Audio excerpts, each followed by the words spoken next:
Hi, here is Raineri for Drums Bonedo. We're in beautiful Cologne, though today is not a beautiful place, but what is beautiful is that we're here in my place, and this is actually the first time that I got to have someone here and see me play. Quite exciting, but also a little bit of fear, but we'll see how it goes.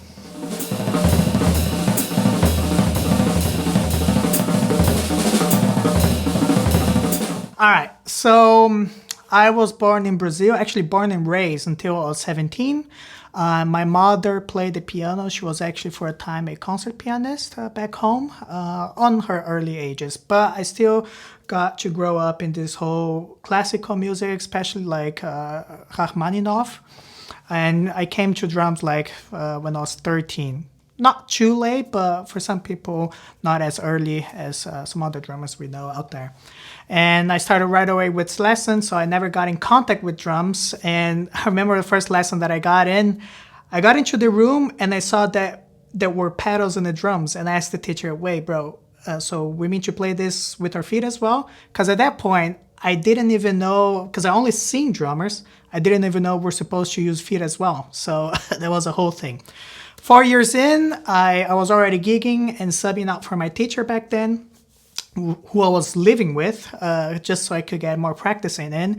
And then I decided to go to California. I wasn't studying drums, I was doing some other stuff there, but also at the university, but I already knew that I wanted to do drums. And so when it came time to transfer to another university to take all the credits, I said, you know what, let me try this musical thing, because I already want to do this. The only reason I'm doing any other degree is just so I can call myself a real professional, but I actually want to do music. And that's when I moved to Berlin.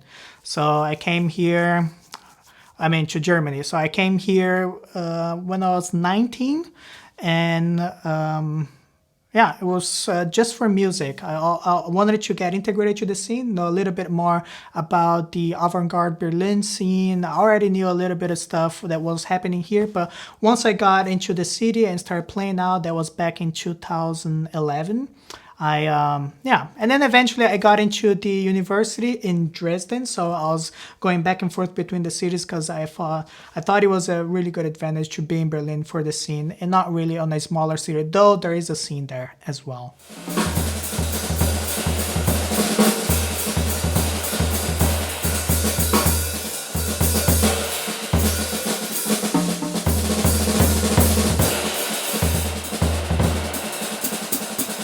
In Cologne, I came in for the master's degree. So I finished my bachelor's. I actually didn't want to go and start straightforward another degree or moving forward with the degree. But then I remember, let me just apply for a bunch of universities and see how it goes. And one of those universities was here in Cologne, and I didn't know much about the city. I knew it was a great city for jazz, but I wasn't aware how much and how deep the scene is, because you can imagine the whole, because we're literally in the middle of Europe, and there's easy to go to other places like Switzerland and Holland and Belgium, and so there's a quite rich information over here. And then I got into the university. One of the reasons is because of the professor here, Jonas Buchwinkel. He actually called me and asked me if I was really interested in coming. And I said, I don't know. I'm thinking about moving to Denmark because perhaps life is a bit more chill over there. Not that I always wanted to chill, but I think back then, 2019, was a little bit of burnout of the whole academic and trying just to make of it. Not that in Denmark would be easier, but anyways, that's at least what I thought at the time. But I ended up coming to Cologne, and I'm super happy that I did, because like I said, it's easy to get to some places else, like if I'm on tour, and there's a pretty much direct flight in whole Central Europe, so that's a big plus. And even, if you go by train, it's easier as well than if I'm on the other side of the country, maybe Berlin, which also gets easier, don't get me wrong, but it's easier to be out here.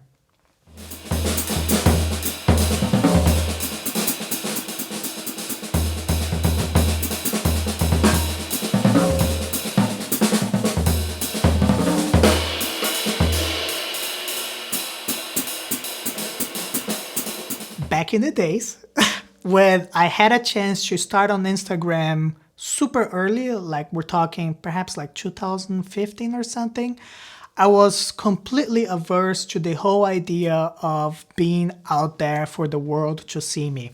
I can't really pinpoint what it was. Maybe it was a little bit of shame, a little bit of imposter syndrome, a little bit of everything. But I actually made a joke with my girlfriend at the time, and I was like, so the first who gets 10,000 followers has to cook dinner. And so I really started on, and I started posting every day. But back then it was just pictures. That wasn't much of the whole like videos and the production that there is today, at least from my side. And then I stopped posting like after 2 weeks. I was like, bro, this shit is too hard. I'm not gonna do this. Let me just be a musician, practice drums, compose music as much as I can, because will be the way I wanna do. Well, then a little something called pandemic started, and I was like, God damn, if that happens, then I'm gonna be out of job. And so I reactivated my account. I would always get emails from Instagram if I didn't want to post more or whatever. And I said, you know what, let me give this a try. And a friend of mine actually told me, like with this whole pandemic, this is your chance to maybe start from ground zero. So, the image and the whole brand that you want to put out there, you'll have like a clean state to do this whole thing if you start now. And this is pretty much what I did. So at the end of April in 2020 is when I started. And I told myself, if I want to do this, let me do this like wholeheartedly and try not to miss days and really be on the whole, try to study the whole thing. Even though I don't feel like I myself am someone who, gets into the whole algorithm and all the nicks and cracks about this whole, I guess, genre or... yeah, I don't know how to call this, but one thing that I did and one thing I knew I could do, it was just to be consistent. And I think back then I was posting twice a day. I had a Wilcoxon challenge. Wilcoxon is one of those, like the 150 All-American solos, is actually the only book that I've ever practiced. And so, so I guess the majority of drummers out there learn music nowadays from books or lessons. Let me see if I can tap into that market. So, or audience. So I started playing Wilcoxon while singing standards. Now, mind you, my singing skills is not as good, but it's a good independence exercise and also to play over form. So this is what I was already doing anyways. And I started with this Wilcoxon challenge. So at 12 noon, I would post the Wilcoxon challenge. I would do maybe I could do 10 solos in one go, like one day, and then I would have already solos for the next 1.5 weeks. And then at night at 12 I would post whatever I was practicing that day. And then after a while the whole Wilcoxon thing got a bit tired. I think I went up to the solo 125 or something, and then I just started posting what I practiced, and that's what resonated with people, at least what I think it is. I think people have a necessity to know what is out there as far as practice goes and other paths of acquiring knowledge. And this is at least the ways I thought how I first started getting a little bit of traction. And pairing with that, some of the gigs and some of the recordings that I did, and I already had the footage, but haven't really developed that footage further, or something that it was outtakes. I started posting that as well. So it was a very gradual process and still a long ways to go.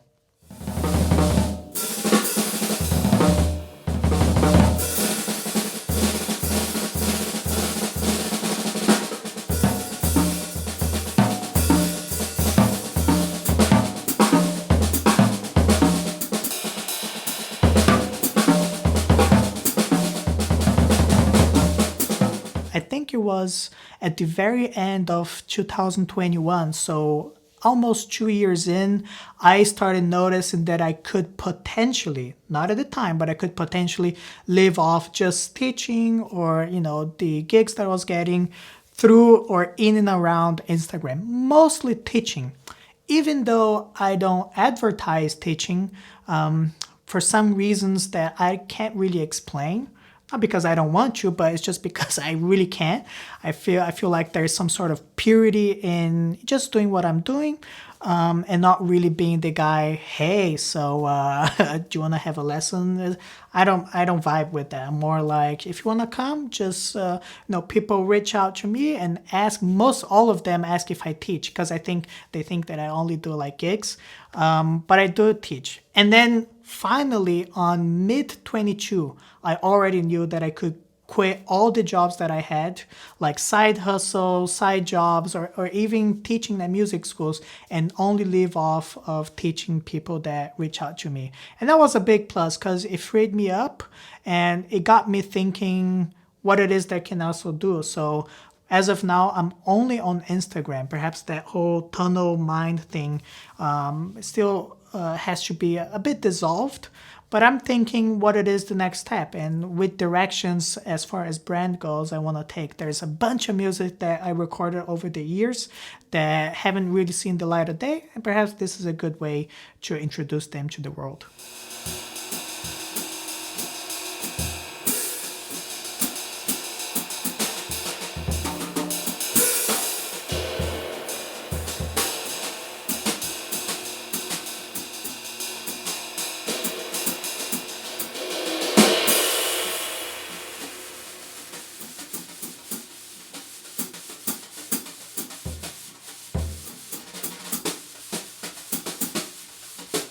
Okay, so this is a huge topic, and big disclaimer before we get started is that I don't know much about gear compared to the all gear heads out there. There's nothing wrong with it. It's just that I never really took the time to know like which drum head is best for that, or like for me, as long as it is a coated head, that's good enough for me. If the snare head, there's a little bit of give, so I can play a little bit of brushes, that's all good to me.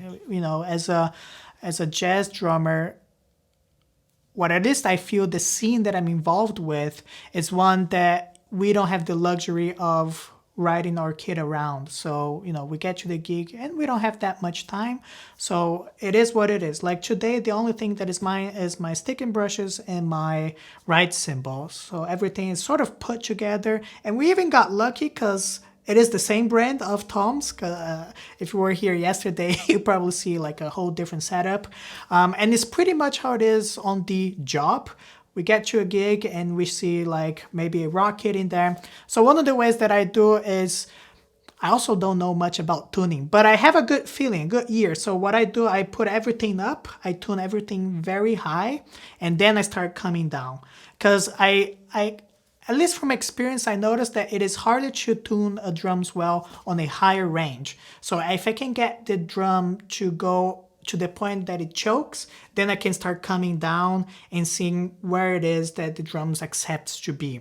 This is sort of what I started noticing over the years, and it took quite a long time, but it only took a long time because I wasn't paying attention to it. I just want to sit in, play, and whatever. I had a mindset, and it is one that is shared from many, I feel like many jazz drummers, that the sound, it is like 80% in your hand. It's all on you. So the whole inner mixing, which is a huge concept, and I only really see talking about a high level pop drummers or like really good jazz drummers. That is like how much of your limbs are you really placing dynamically in the whole dynamic range, in the whole spectrum. So like how much is the right cymbal taken away from the bass drum from the snare and everything else. Like, can you really play a loud right cymbal and still play a really soft bass drum? And that is the skills that allowed anyone who has it sound really good on any kind of kit. I have been in situations where I couldn't really get comfortable with the sound, but it doesn't have to do with the drums per se, but with the room. And that is a whole nother thing that is really more taxing on the technique, how much you're gripping, how much you're not gripping, letting it go, how much you're pushing the dynamics of the room. So sound check is pretty important for that. Other than that, it's just about like, sitting down, looking around, hearing, and then playing.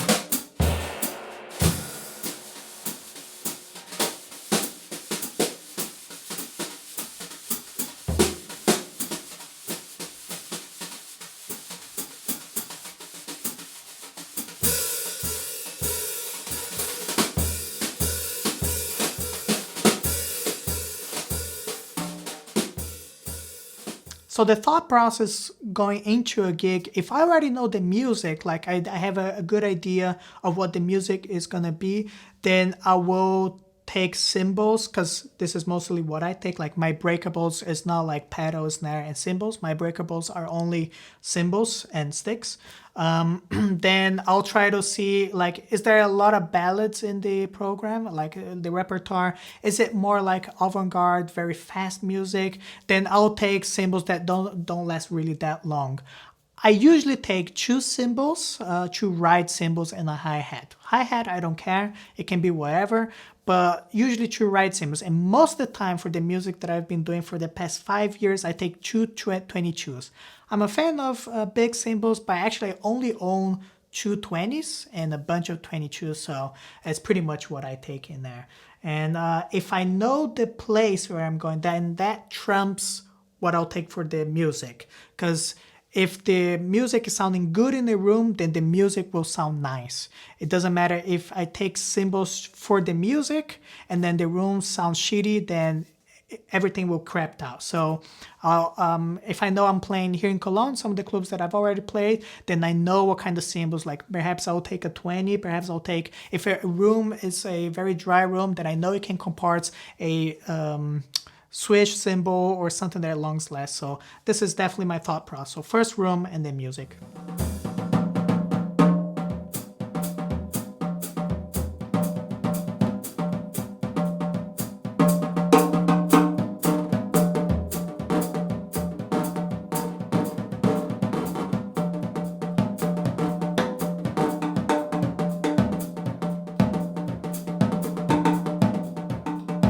This is a deep topic, one that at first I gave so much thought about how to integrate my background of having the classical music from my mom's side, but also growing up in Brazil and going to samba schools and, you know, living in and around of that music, bossa nova, samba, baião, all those genres, and really like pure music.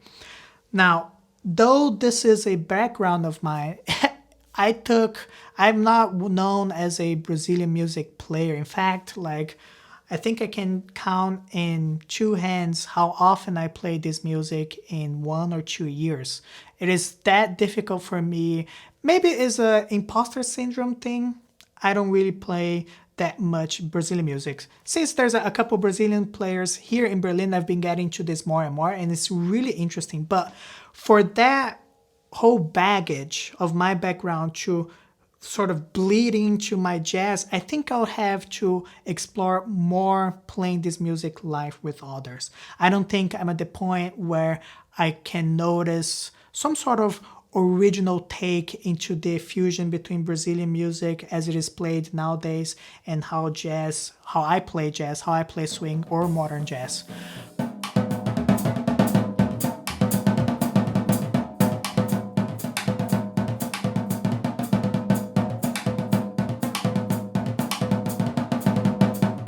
I do feel like the thinking so much about this had brought me like many answers, but also many questions. And one of the biggest realizations for me was that Brazilian music as a background, and in its essence, it is a percussion-based music. It is a wood-based music. And it took so much time for me to take the leap from wood music to cymbal music, and that has been at first it was a big issue for me. Nowadays, however, because I spend so much time at first learning about drums and how to sound good on drums, I think this is one thing that perhaps more cymbal-centric drummers can definitely spend time on. You know, getting time. I remember I started out in a samba school, and they have like those very big drums. I think those are like 18 or 20-inch drums that you play with a big stick. And for me, I really learned how to sound good playing with one hand and try not to bleed myself to death playing those. How to sound good on those very big drums. So when I'm here on a smaller kit, I sort of know the places and how much like force I have to give in, how much I have to take out of the drums. I think this is perhaps what I can now say, looking back, one of the biggest reasons, like sounding really soft, it has a lot to do how you hit the drums, how much force you get in, how much sound you pull out.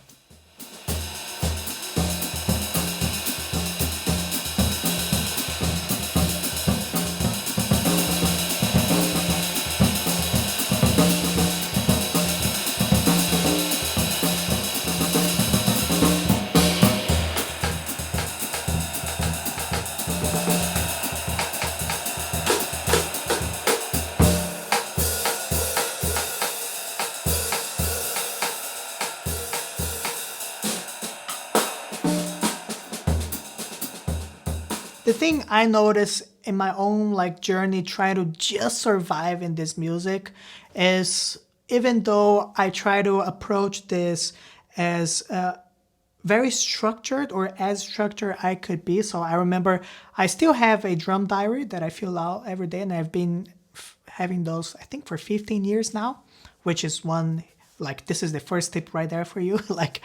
Get a drum diary or whatever, and then start notating what you practice, for how long, maybe comment on the things so you can look back and see what it is and for how long you've done something, if and whether or not you found improvements or areas where you have to then research and practice on. So I've been doing this, and I remember I would set out, let's just say 40 minutes or one session of just right cymbal, and then 40 minutes of just snare drum, 40 minutes of a little bit of comping snare and drums, snare and bass drum, excuse me. But with time, I can't really tell that I arrived to that place because I was structured, but also very flat on the things that I was doing. So I was trying to hit all of those markers every day. But with time, I found that I really became a phase practicer. So I have phases back then where I only wanted to do the right backing, and almost served as a challenge for myself. So I have this whole day, or I have one day to practice. Let me see if I can stretch that out into multiple days, perhaps not practicing 4 hours a day, only one thing. Let me see if I can get 2 hours, but then do this regularly. And let me just say, this whole week, I'm only playing 2 records and only playing the right cymbal. And back then I had an apartment that would allow that. So I remember, getting Coltrane, Bill Evans, I did a lot too, because pole motion was super steady. And I remember just playing the right cymbal and not even having the drums out there. And then I remember also I was doing, if I wanted to get better at sounding on the snare drum, then I would get a bunch of mariachi music, Mexican or Brazilian music even, and then just play the drums to the music, or the snare drum to the music. And I felt like as soon as I got into that phase practicing, where I wasn't really concerned about, I gotta hit this, this, and this every single day, and being very flat on my approach, very horizontal on my approach, I started to find when I was more vertical that things were moving along, those areas were moving along faster, and I wasn't really concerned about what it is that I'm gonna pull out on a gig. Jesus, why can't I play the one end with the left hand while playing this jazz standard? That started to be a bit less of a concern, this triggering process of having something practice and then playing started taking a back step. I was just more concerned, hey, am I together with the bass player? Can I nudge a little bit over the bass line? While the guy is playing walking bass, can I be just a little bit further? How does that feel? And it allowed me almost to be more relaxed, because I wasn't rushing so much, just to be as good as I can be at any kind of force, and just brutal with myself and concerned. I do feel like young drummers have to focus, if they want to play this music, a lot of right cymbal, but also knowing the repertoire. There are people who have horrible technique, but they can still get really good sound. And that's because they listen to this music a lot, but they also play a lot with this music. So when people come to me to teachings, one of the questions that I ask them is, are you playing with someone? And I feel like this is just my theory, okay? And this is the last point I'm gonna touch on. I feel like when you play, that serves as 1.5 times as you practice. So if I practice 30 minutes, but also went out and played 30 minutes, that is worth playing a whole 1 hour or 1 hour 15 of just playing, of just practice time. I was so much lighter when I got to the practice room after playing something, playing a gig or just having a private session with someone, because things were more clear. Like the whole goals and everything was just more clear. Sometimes too much practice can get into the head. I don't know.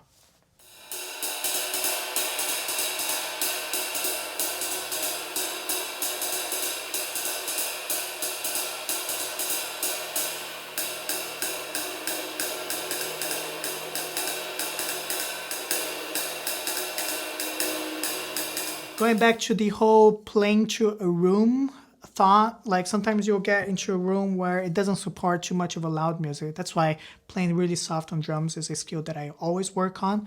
And that led me, that and also like hearing other players, that led me to this whole, I don't know, journey, almost like an odyssey of researching how much my hands influence the sound that I take out of the cymbal. Now we have 3 components. We have the hand, we have the stick, and we have the right cymbal. The right cymbal varies, the sticks varies, but the hand doesn't vary. And I noticed one Bill Stewart, but also like Billy Higgins and obviously Tony Williams, like all those drummers, they have different grips. And the more modern drummers, like you get Eric Harland or sometimes Marcus Gilmore, you see them changing grips, meaning the shape of the hand. In other words, the acoustic body in which the hand resonates is ever evolving and ever changing. And I started going this whole journey of trying to figure out how the heck I do this, how it is that my hands. I have very small hands, not very, but like somewhat smaller hands. And I noticed that if I start, doing different kind of forms with my hand, I can get different sounds. For today, I'm using a teardrop, a elongated teardrop, but that also works in sticks that have a small ball, so the sound is not much splattered, right? So we get the, talking about components, we have the stick, the wood of the sticks varies. It's very different from sound to sound. It's pretty crazy. Like sometimes you don't have to invest much money on a new right cymbal. Just get different parts of sticks and you'll notice how much the sound will change along by the wood of the stick and also by the tip of the stick. And so there's a very open position. I got this from, what's the name of the Mexican drummer? Pat Metheny, Birdman? Antonio Sanchez. So I got this from Antonio Sanchez. And he lets it rebound a lot and the hand is very open, almost like the Keith Carlock open handshaking thing. So I got this whole very open and nice and bellyful sound. We don't hear much of a stick. We hear pretty much the right, and because we're transferring the whole force of the stick and the hit to the sound, we also get a little bit of undertones in the right backing. Now, if we go away from the open hand, which is a grip, I'm only really holding the stick as barely as I can, like the touching points of the hands are not many. But then if I start closing, then we get what we perhaps do in our first drum lesson. All the fingers are in contact. Some players will have their thumb up, some players will have the back of the hand showing up, and that also changes the sound.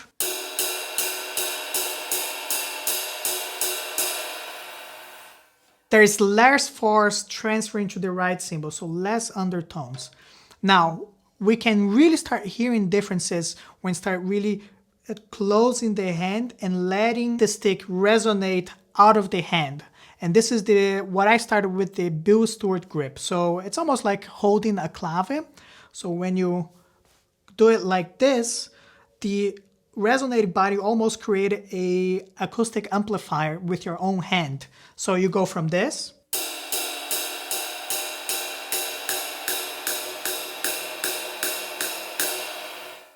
to a more clicky sound, which is the sound that you hear when Bill Stewart plays. And his hands are, I think, pretty big, so you get that very clicky sound. Now, we get This clave grip is what I called. And because you have the fingers in place, you don't have space to do the whole push, pull, or whatever technique. So pretty much everything has to come from the wrist.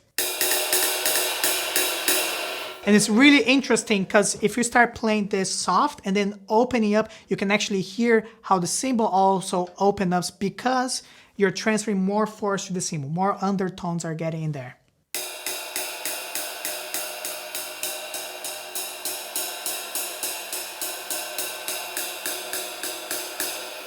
Now, if you take the clave grip and really grip hard at the stick, you'll hear more.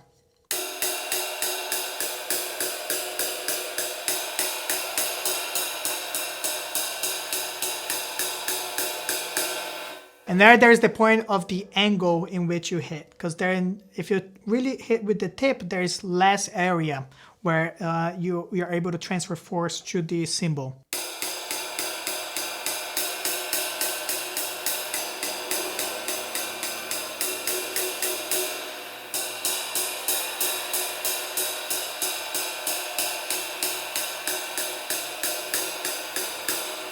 You can almost play melodies.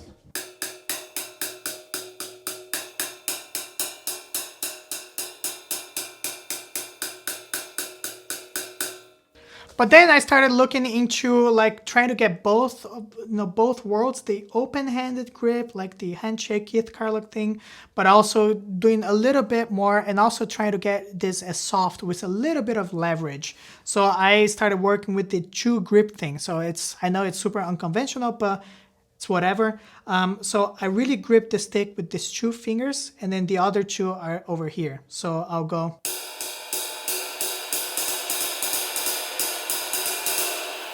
It's almost a push-pull thing if I need to get the skip note going.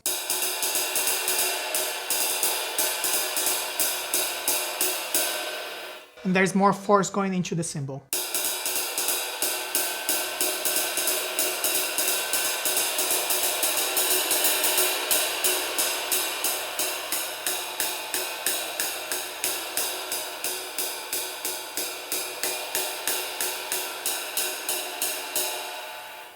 Still trying to figure out like how much of gripping and closing of the thumb and index finger I want to do, like trying to figure out if that really influenced the sound or just how it feels and how much push and pull, how much like leverage I have. But this is pretty much it. And then I started also using this live because it really does make a difference. Like if you have, regardless of the cymbal that you have, if you get a room that is dry enough, then you can really hear. Let's just say for A section, you play very open, but then for the B section, you don't have to change sound or sticks, change cymbals or sticks. You just go a little bit. So let's just say.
Getting footage together for the past 4 years of either my own music or my own bands, ones that I'm like a co-working band.